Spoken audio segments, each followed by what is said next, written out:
Hi, welcome to this week's Graphics Programming Virtual Meetup.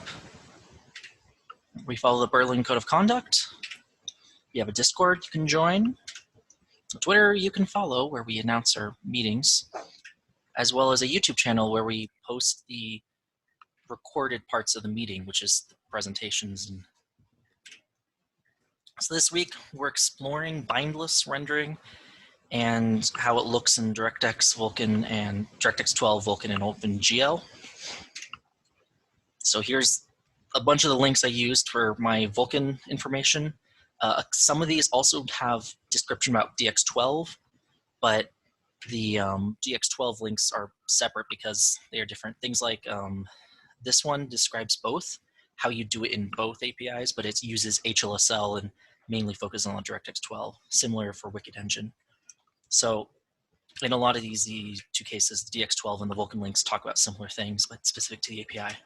On the other hand, OpenGL is its own world. I have the NVIDIA specific extensions, but there is a generic every vendor extension that was added later, but it's very similar to these. So these are the extension specifications.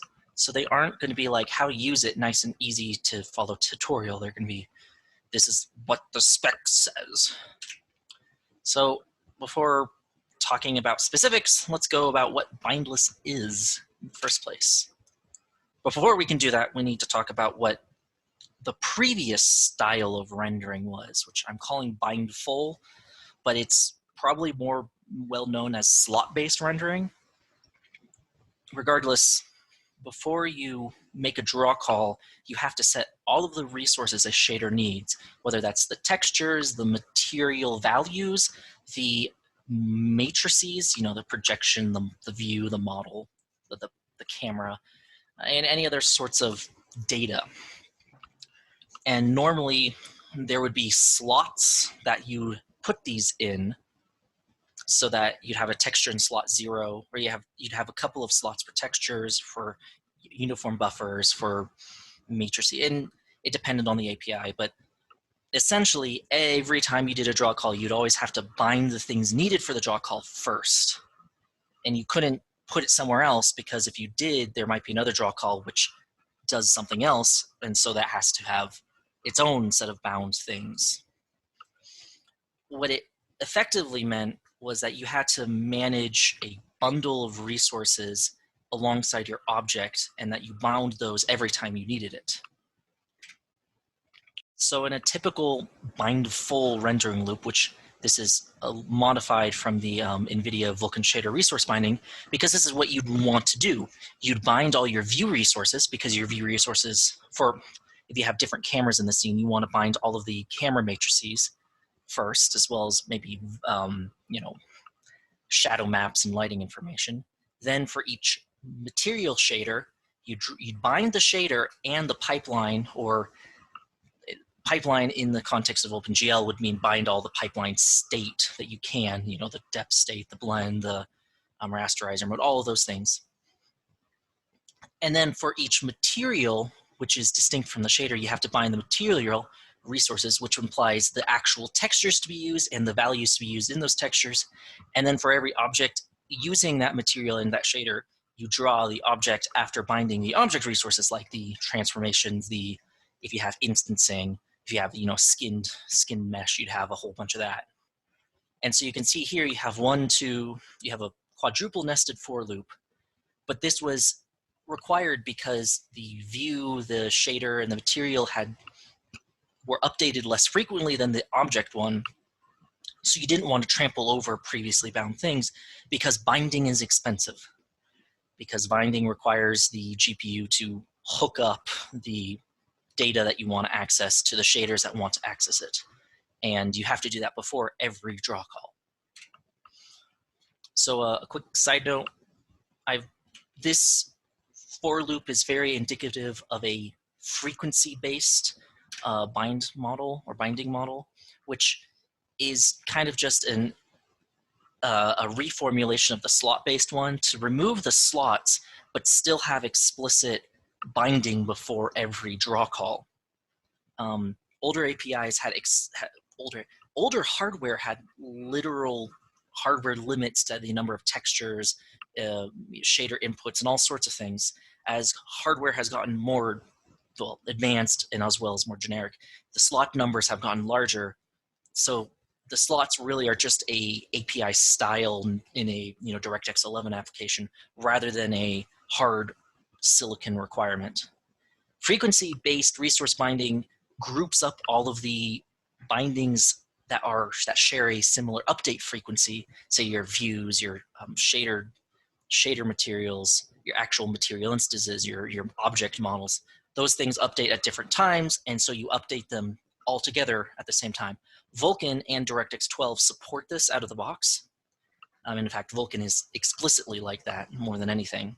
And it's just a better way to do a bind full model because you only bind what you need and you know what you need to change whenever you bind a whole group at once. But that's not what we're going to be talking about for the rest of the talk. What we are going to be talking about is bindless rendering, which does not mean no binding, as the name might imply. You instead bind everything you need at the very beginning of a frame. You do this by creating giant arrays to hold all of your resources. And so you'd have an array of textures, an array of buffers. And to access them, your shaders don't bind to a specific texture.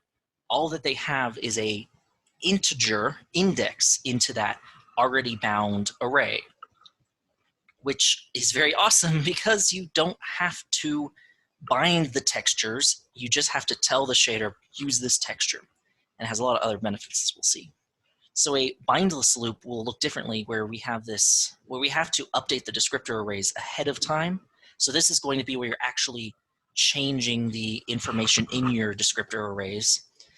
The bind full model would have something like this, depending on the API, because if you create a texture, you need to populate, and create a buffer, you need to populate that. But for the most part, those would be immediate style where the binding the object and the material would be kind of more immediate. You didn't have any way to pre-do it, ahead of the for loop. Back to this one, you can see that we bind everything. It's the only bind. The difference now is that instead of binding our global data or shader pipeline or our material data or object data, you set it. Now, set is a word I pulled out of a hat to describe setting some sort of integer or some sort of constant value that the shader then uses to index it. And how that's done depends on the API. But as you can see, the only binding done is the shader pipeline here. And that's because pipeline state still has to be bound before each draw call. You can't do a bindless state thing because that's not how the immutable state works. The immutable state is a set of hardware, hardware specific settings, what the depth stencil mode and all those things are. So those have to be always reconfigured every time you want to draw something different. Fortunately, DirectX and Vulkan, DirectX 12 and Vulkan have pipeline state objects that abstract all of that into a single bundle, so it makes it very easy to bind everything at once, unlike OpenGL and DirectX 11. So one thing I realized when I was looking at all the papers was that there is kind of a core concept as to why bindless works in the first place. And so this is where I'll introduce the term a descriptor, and that's used in DirectX 12 and Vulkan for the same reason. A descriptor is a handle to some resource some memory resource on the GPU, whether that be a texture, a buffer, a sampler, some data on the GPU that you want to access. So in the case of samplers, the descriptor might point to a segment of memory that's only for samplers, because there are immutable samplers, and samplers are kind of a weird thing. But for everything else, a texture and data buffer, those will be the actual memory addresses in the GPU's memory. However, a descriptor, as far as the application is aware, is a opaque handle. It's an object that you get from the API, and that only refers to, actually in Vulkan, it's kind of a made up object, because you don't create a descriptor, you create a descriptor from a resource that when you hand that resource into a descriptor set, it gets the actual internal descriptor. It's more of an emergent property rather than a something you allocate, something that you create explicitly. So when you bind something in a GPU, you are putting a descriptor into a location that the shader knows about. So in DirectX, you have these registers, which are not like CPU registers, not they're hardware things. They're more of just the binding space that you have available, and you can bind up to it. And I believe it's called slots in OpenGL, but I'm so inexperienced with OpenGL because I've been doing Vulkan so long, I don't remember. And I never got that far in OpenGL in the first place before I switched to Vulkan. So a shader can bind many descriptors at once because you have all these registers. But a modern GPU really thinks of descriptors as just generic memory on the GPU. It doesn't have like there isn't the special silicon that you'd have for a CPU register or older GPUs. So all Bindless really is doing is about elevating the descriptor from being a implementation detail that the driver handles for you when you bind something into a object that you can access directly from your shaders rather than it just being present when you use your shader. So even though you still have to bind the descriptors using descriptor sets or root signatures, there is kind of an elevated status on the GPU. And that's kind of how I feel like how Bindless elevates descriptors from being a implementation detail to a thing you can tangibly touch and mess with. So there's several benefits of Bindless. One of them is the lack of excessive copying of data, or because you still have to update things, you can instead make it more efficient. So actually, it's kind of the way it's described, I saw it described, was you're collating all of your individual updates into a single large update. So one copy instead of 100,000 or whatever. And that can increase your performance greatly because you're no longer doing a whole bunch of little things that have a lot of overhead, and now you're doing one thing that has a lot of overhead, but you only do it once. So, saying the Bindless model is more flexible and dynamic does not say much, but the following points are some more concrete examples of what that means. So I alluded to earlier that if you had a bind full model, you had to keep track of what resources the object has. Similarly with an update with a frequency model or a slot model, every time you want to draw something, you had to make sure the correct things were bound beforehand. So you had to kind of do a lot of tracking, and you'd be tracking individual API objects. Whereas with a bindless model, you're no longer really doing that. Everything's already bound. All you have to keep track of is the integer index of the descriptors in the arrays that they live in. Another thing is, if you're binding a whole bunch of uniform buffers, ideally, you'd already have all your uniform buffers, like your matrix data and your material instance data, already in a giant buffer that you can update at once. But then when you have a bind full approach, you have to bind individual portions before you can use it. But in a bindless world, all of that is done, all that copying is done at one time, and binding is done at one time. So all you have to set is the index that the draw call needs to use. Going along with that, because you're using an index to access it on the CPU and GPU, it's very convenient that the way you rationalize how you access the how you think of the accessing. It's an integer, it's an index into an array, which is how I'd think of it on the CPU, because you have an array of texture detail things or buffers or whatever.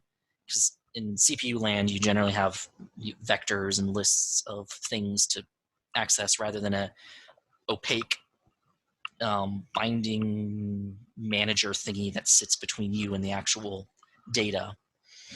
I guess, yeah, that could go either way though, so never mind. But an actually extremely cool benefit is that when you remove texture specifically texture binding is kind of a sticky point, because to use a texture means you have to have it bound, which means you had to have bound it on the CPU. But imagine you have some shader that you're like, well, I don't know exactly the texture I need, so I want to write what texture I'm going to use down and put it in a GPU buffer, and then another shader can read that and go, ah, yes, I know which texture to use, because it's using a texture ID in a giant texture array, and so it will get the exact texture you want, rather than the CPU having to be involved with this whole process. This has, as I'm thinking about it, you can do many things with it.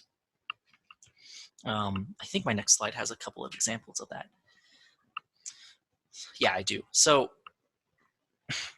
while those were direct benefits, a more broad message about what Bindless gives you is easy vertex pulling. You can put all your vertex buffers and index buffers in your same buffers that are bound at once, and then your vertex shader just pulls the vertex data you want from it, rather than having the input assembler be involved in the process. Ray tracing requires bindless. In fact, it cannot work without it, because ray tracing has divergent access and gets things from everywhere, rather than it being a nice bindful process. Yeah, I was mentioning in the last slide, write resources from indexes from one shader into a buffer that another shader can use.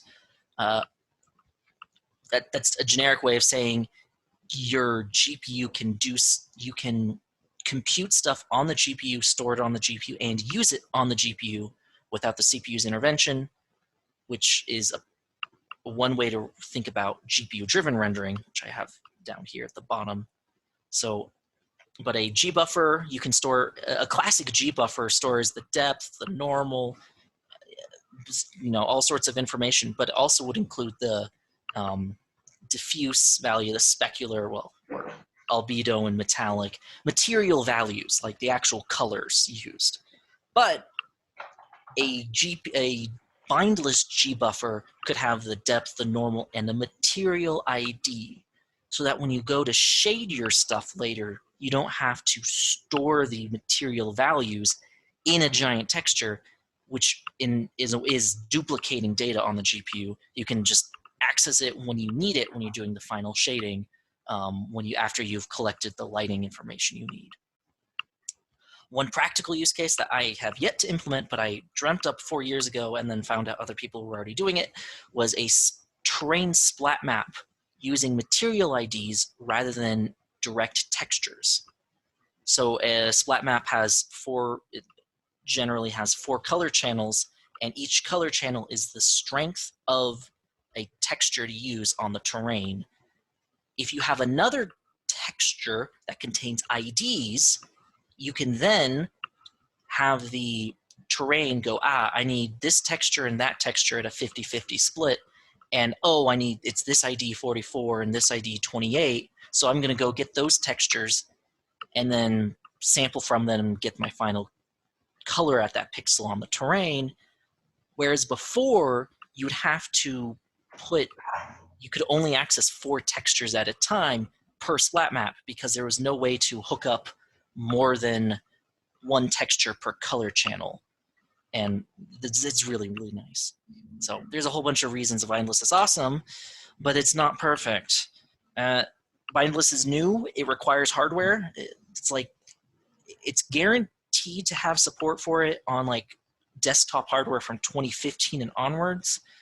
But if you're looking at older hardware, 2012, 2013, that depends, and it may not be fully supported. I know DirectX 12 is supported on older hardware than 2015, but Vulkan kind of stops at about 2013 and can't go any further. So that's annoying, because you can't ship a game that runs. If you want to ship a game for everyone, you can't really use it yet fully, but it's getting close to being really possible outside of very, very high-end type situations, high-end, high-performance only games. There are performance penalties. I don't mean broadly, I mean more specifically that it changes where the performance costs come from. With the bindful approach, you have lots of driver overhead and stuff happening. With bindless, you can remove all of that, or most of it, but bindless rendering means you're accessing into arrays, which if you had a frequency updated model, maybe that actual address or the descriptor value was already local there after being bound, so you didn't have to index into an array. That's a thing to consider in the grander scheme, because array indexing is not free.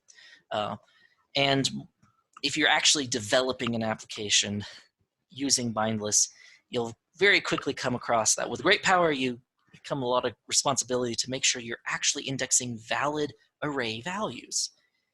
A bindful model has the driver verify all that for you. A bindless one is just an array that you can index to freely, which means you can index to out of bounds, you can index invalid or descriptors that are being updated.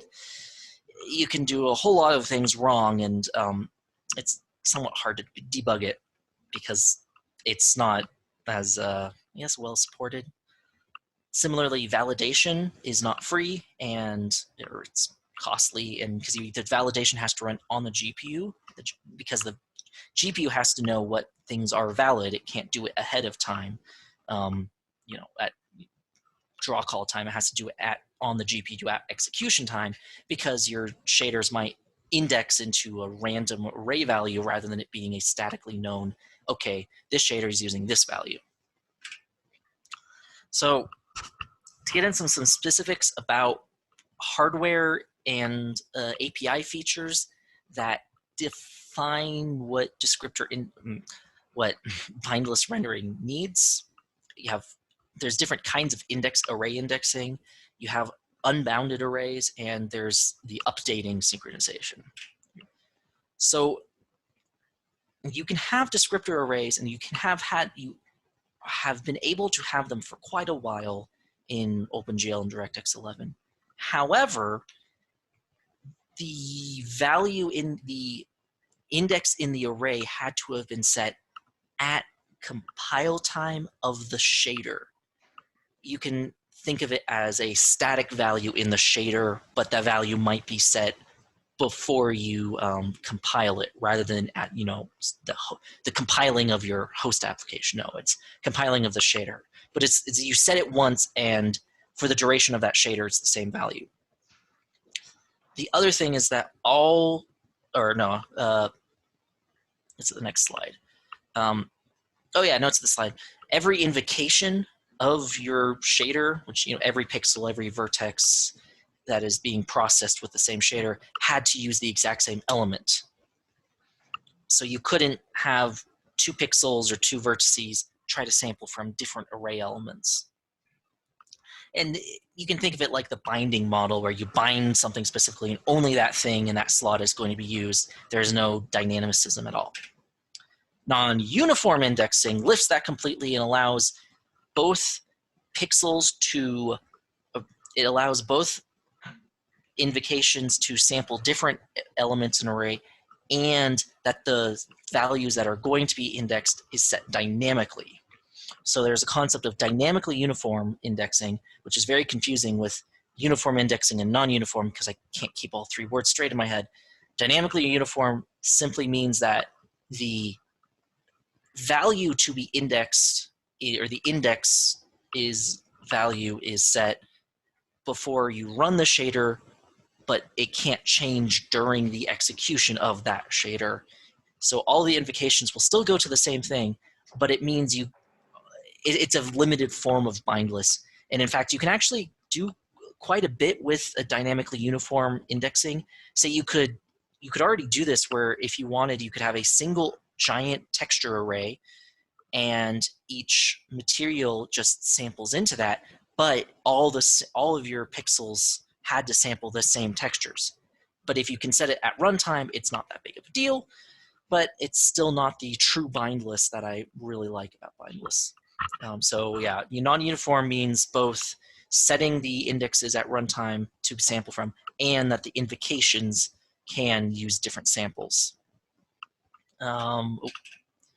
Unbounded descriptors. So descriptor arrays were a thing, but in a slot model, there was a limited number of slots.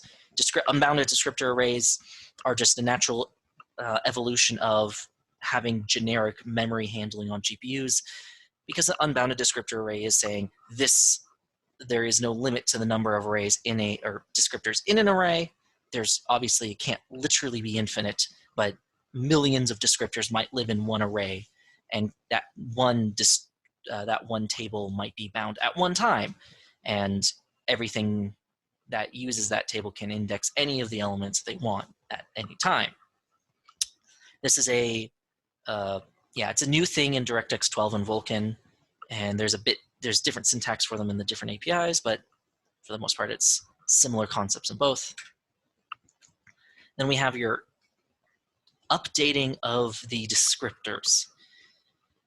Because you're binding everything ahead of time, you also need to set all of the things you want bound ahead of time. So if you're creating new objects, you also will want new materials, instances, new matrices, new textures if you need them. So you're going to have to update the descriptors that refer to those things. You can do this all at once, but the fun fact of Vulkan and DirectX 12 is that everything is explicitly synchronized by the application. If you want to have data races, you're more than welcome to, if you want a misbehaving application. So when you're updating your descriptors, you have to manage when those are in use, when they can be and when they can't be updated. So if you're, you have to have some sort of strategy to do it. Usually a free list of available descriptors and just some tracking will go a long way.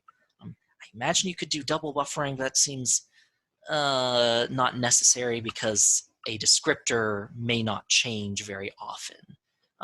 The things in the descriptors may change quite often, say your matrices or your material properties, you know, your colors, your single values. So there's a bit more, and Vulkan has a bit more things going on in this department than DirectX 12. That's just due to how DirectX 12 works. So, but getting into some specifics about Vulkan, we'll talk about descriptor indexing, how we update descriptor sets instead of just talking about it generally, and look at a few of those quirks. In Vulkan, the bindless model is only possible using descriptor indexing, which I hope is pretty obvious. It means indexing descriptors. But it was first made available through the extension vkextd_descriptor indexing, and then was promoted to core in Vulkan 1.2. And it's an optional feature, so you cannot depend on descriptor indexing being available if you have a Vulkan 1.2 device. On desktop hardware, it's available, but only after 2018, 2019, as in the drivers had to be updated. It actually corresponds very much with the release of Doom Eternal, which forced the Intel driver people to release descriptor indexing on their chips, or at least the driver support for it, because their hardware already supported it. They just didn't have it in the driver. So if you want to use Vulkan and bindless, you need to be aware of that. You need newer drivers, and if you ship it, you're going to have to ask users to update their old drivers, say if they're from 2015 or 16 or 17, or even 2018 if it's in the early months. But what is it? Yeah, it's indexing descriptors. The things it adds that Vulkan did not have before is the non-uniform indexing, the unbounded arrays, as well as changing the valid updating of descriptors. It relaxes a whole bunch of constraints that were previously there. If you want to look at this, the actual changes in detail, you can look at the extension description. That's the same. These changes are what are also in core, so it works for both. The core extension didn't, adding the core extension to core didn't change the functionality, just the names of it. When you update a descriptor set, you have to call update descriptor sets. A descriptor set in Vulkan is a group of descriptors. If you want to have an unbounded array of descriptors, you manually specify it at the end. That you'd manually specify that this descriptor is an unbounded list of them, and then that set would contain one giant array. in Vulkan 1.0, if you bind a descriptor set in a command buffer, you can no longer touch anything in it. You can't update its contents with VK update descriptor sets. Yeah, you can't touch it. And that includes before it's executing. It's after you've bound it. That means that descriptor is now set in stone in Vulkan 1.0. With the descriptor indexing, it adds these three flags, which I forgot to italicize that. So update after bind means that you can update the descriptors after you've bound it to a command buffer, but before you execute that command buffer. Partially bound is for having a lot of descriptors that are empty. In core Vulkan 1.0, you could only have, no, all descriptors must have something in them. With this flag, that lifts it, which means you can have many empty descriptors in a descriptor set. Very useful if you're trying to do bindless. And lastly, we have our update unused while pending. Pending is the somewhat confusing name for executing. Because Vulkan command buffers are executable if they're in the executable state, means they can be executed, whereas pending means they are being executed by the GPU. So update binding unused specifies that you can update the descriptors that are unused as the command buffer that has them bound is being executed. This essentially means it lifts the restriction of you can't touch command buffers, you can't touch descriptors while they're being used in a command buffer. The last two, partially bound and update underused, pair well together. There's some additional specific things you need to know about, but that's the gist of it. So with Vulkan, there's a couple of quirks I've discovered. You can only have unbound arrays as the last descriptor in a descriptor set, and you can't have multiple arrays in a single descriptor set or descriptor. I need to look it up, sorry. Additionally, you can't have arrays of different descriptor types. There's like 10 or so types of descriptors, uniform buffers, storage buffers. Yeah, it does. Leslie asks, it sounds like C's flexible array member. It is almost exactly that in the sense of your syntax. It actually will have a explicit size that you set ahead of time, but when the maximum size is 2 billion, you don't really think it has a maximum size at all. Just however many you want in there. You'll allocate 10,000 elements in your descriptor array. So if you can't have multiple types in the same descriptor array, that means you need to have multiple arrays, which is not what happens in DX12, which causes issues with running or emulating DX12 on a Vulkan in the Proton and all the Wine in Linux running DX12 games. That makes it kind of annoying, if not very annoying. There is a extension that Valve made which helps with that a lot. And understanding how this extension works kind of requires a non-trivial knowledge or understanding how DX12 works. So, and lastly, I know for first-hand experience, validation is difficult with this stuff. It runs in the GPU. There's a lot of little rules and lots of tracking, and there's sometimes false positives. So it's not all sunshine and roses. So DX12, I spent the last day reading about DX12 and learning stuff about it that I never knew before because I had no reason to learn about it before. And I think it's easier in the long run. It also was definitely available earlier. Vulkan's descriptor indexing arrived in 2018, and that was the that was the extension when it came out, and not all hardware supported it. But DX12 had capabilities that are already there in the API. There are some things that were added with the different shader model 1 and now shader model 6. Shader model 5.1 and then now shader model 6, the newer versions after that.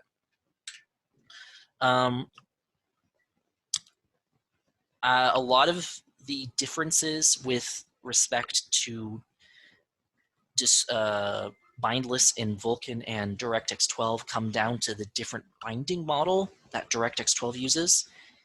And trying to explain that, I will do my best, but I have only a couple of hours of reading. I don't actually have any practical usage of it. Oh yeah, the Garcia comments the DX12 expert panel about descriptors and bindings and stuff yesterday would have been very helpful. Yeah, I wish I had known about it 2 days ago, so I would have watched it. But that's how things go. So my understanding of the binding model is that there's root descriptors, they're root of everything. A root descriptor is kind of an amalgamation of a pipeline layout and the actual bound pipelines and the push constants all in one thing, but it's more flexible in that you can define it however you like. You can only have up to 2048 bytes of things in it, but that's more than enough to store almost everything you need. It is a root descriptor that a root signature is the thing that holds everything.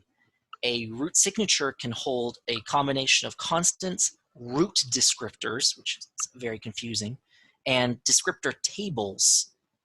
Root descriptors are stored inside the root signature, so you can think of them as local to that, whereas descriptor tables are handles to a externally allocated array of descriptors, or heap of descriptors as the actual terminology is.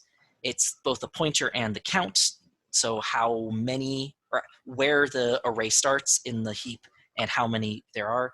And the table corresponds to a range of registers in HLSL. Similarly, there's unbound descriptor tables. It's basically just a pointer rather than a pointer plus count. So they're smaller, but they do require that they go into a heap and are, well, nothing after them in the heap will be used because, well, it's unbounded. They can't know the end. The management is more manual. You actually copy the descriptors from the CPU to the GPU, like I believe with a command buffer or command list, as it's called in DirectX 12, instead of the VK update descriptor sets function, which handles that for you behind the scenes. What that means is you're allocating memory for them in descriptor heaps directly and then copying stuff into them. In Vulkan land, you have these descriptor pools, which are opaque blobs of memory that you get descriptor sets from, and you write descriptor sets into, but where they go, you don't know and you don't get to touch. So by having descriptor heaps in DirectX 12, it's a more visible what's going on, and that makes it easier to do bindless because you're actually already at the level of, well, here's the descriptors. I can touch and feel and look at them however I want. From my understanding, DX12 supports a bindfold frequency model just fine, but I couldn't find anything saying you need to support this feature, this extension, and this whatever to get bindless. It's more of a nature of what shader model you're using, so 5.1 or 5.0 is, I think it's required, and yeah, DX12 and shader model 5.0, and shader model 5.0 supports everything you need for basic bindless. There's all sorts of fancy stuff that's been added that I don't know much about, but I saw mentioned in the documentation. I haven't enough experience to know enough about it, but from what I've heard of other people talking, bindless is easier in DX12. The articles didn't make it more clear that it was that way, but it seemed like if you understood the root signature model, it was more obvious. This was the thought I had. One thing I did find out was that descriptor heaps have a specific type that you can have in it, but it's types. You can have more than one type.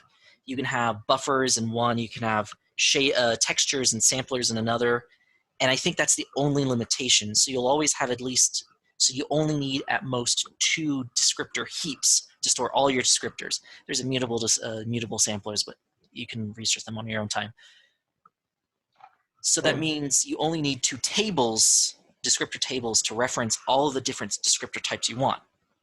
So I like to think of it, you have your heaps and they're 2 vertical columns, whereas a descriptor pool in Vulkan is going to have as many of each resource type as it needs, which means it's more of a horizontal thing, where you have your, if you have your, you know, uniform buffers in one column and your textures in another and your, you know, samplers in another column, then a command pool cross-cuts that and gets one of each for the amount of descriptors it uses. The consequence of that is that you have to have separate arrays for everything, because the command pool doesn't have the concept of a vertical column that you can just use everything of. It has to go across and get everything of one type. I don't know. It's they feel like the Vulkan and DirectX 12 binding models are a bit like a, you know, looking at something vertically versus horizontally. And for that, they have different consequences and many intricacies that if you're trying to emulate one on the other, I'm sure is painful and very, very much something you have to know everything about. I wanted to get more involved with OpenGL, but I didn't get very far because DirectX 12 took all my time. I should have planned that I spent more time researching OpenGL. Thankfully, OpenGL's bindless model is something I've heard about before, and it's actually a bit simpler to explain. From my understanding, you create a texture, you create a buffer, and you get the pointer to that texture buffer, and then when you want to use it, you bind that pointer rather than binding the texture or buffer directly. So it's kind of like you grabbing pointers of things and then setting the slot to that pointer value so that the GPU will then access it. It started up on, you know, NVIDIA with its bindless texture, shader buffer, store and load. So you'd use load to get the, or you'd get the, actually, store and load. I didn't read these, so I'm not sure. I'm speculating that store means being able to access, whereas load means getting the pointers for those buffers, but that could be wrong. They're very much a distinct way of handling bindless. But from what I've heard from driver developers, internally they would use descriptor sets and tables that you now find in Vulkan DirectX 12 to implement them. And I have source for it here in a discussion about why Vulkan doesn't have bindless yet, where the people are like, well, it already does. It just doesn't have it in the way you think it does. So it's a fun read because it talks a lot about, there's a lot of smack being talked to. There's the ARB bindless texture, which is the cross-vendor extension. You'd want to use this if you're trying to do ASDO techniques or approaching zero driver overhead. And what I know about it is all I had time to read in the title and what I knew previously before giving this talk. Yeah, NVIDIA was ahead of their curve. Well, NVIDIA was pushing things out, not expecting people to use it in a production environment, but they did want to also compute. The compute world has had some of these things already for a while yet. The AMD, the Vulkan buffer address device, it's a new extension that is akin to this shader buffer loading. You get a pointer to a buffer, but now that you're in Vulkan land, that pointer is a lot more concrete rather than something the API abstracts. And that's all I have time to research and talk about. So thank you for listening. Do you have any questions? You can feel free to unmute if you would rather. Very nice talk. It's a lot of reading and then regurgitating onto slides in a somewhat semi-coherent manner. Fair enough, fair enough. I really wish I had more time to get into the gritty details, but I didn't understand bindless enough in the first place to even think about them, and trying to compare them between different APIs is actually more involved than I thought, which is my fault for not planning ahead. As someone working with DirectX 11, you know, while there's no hope of this, like in the API, like it's very much a boundful API, and that's just the DirectX 11 model. Yeah. I have heard there are ways to get something like bindless using like texture arrays and whatnot, but I haven't looked too much into it. I was reading about it, and from my understanding, the problem with texture arrays at least in some formulation, is when you can have as many layers as you want, but they all have to have the exact same size, the dimensions, width and height. If you're limited to that aspect, you get really annoyed because you can't have a 1 or a 1 pixel size texture or a 64 pixel size texture along with your 2K and 4K material textures. And a 64 pixel one might be useful for some sort of lookup table. Yeah. For reference. I know in Vulkan there's just texture arrays which have that same limitation, and then arrays of textures, or is it the other way around? I don't know. It's very hard to keep track because arrays of textures do not have that limitation. They are like a descriptor array rather than a something that has a texture object with multiple layers. So a descriptor, a array of textures is a series of textures with 1 layer each, whereas a texture array is 1 texture with n layers that are distinct because you sample from 1 texture at a time because you specify the layer you want to sample from. I don't have enough DirectX 11 experience to know whether the latter is possible. I'll have to look into it. If it is, you can get pretty far. And like I was talking about dynamically uniform indexing. If you can do dynamically uniform indexing, you can actually get a lot of the benefits of bindless for at least textures very easily, because then all your material buffers just contain a texture ID rather than than having to bind the textures. Okay. And similarly, when you have a generic number or a uniform buffer or shader storage buffer that just has a bunch of stuff in it, you can use that to sample from. You can use that to bind rather than having to bind individual shader buffer objects. So what is the technique that I want to look for again? Something descriptors. Dynamically uniform indexing. I saw mention of that. I'm not sure if that's supported in DX12, but it's more common.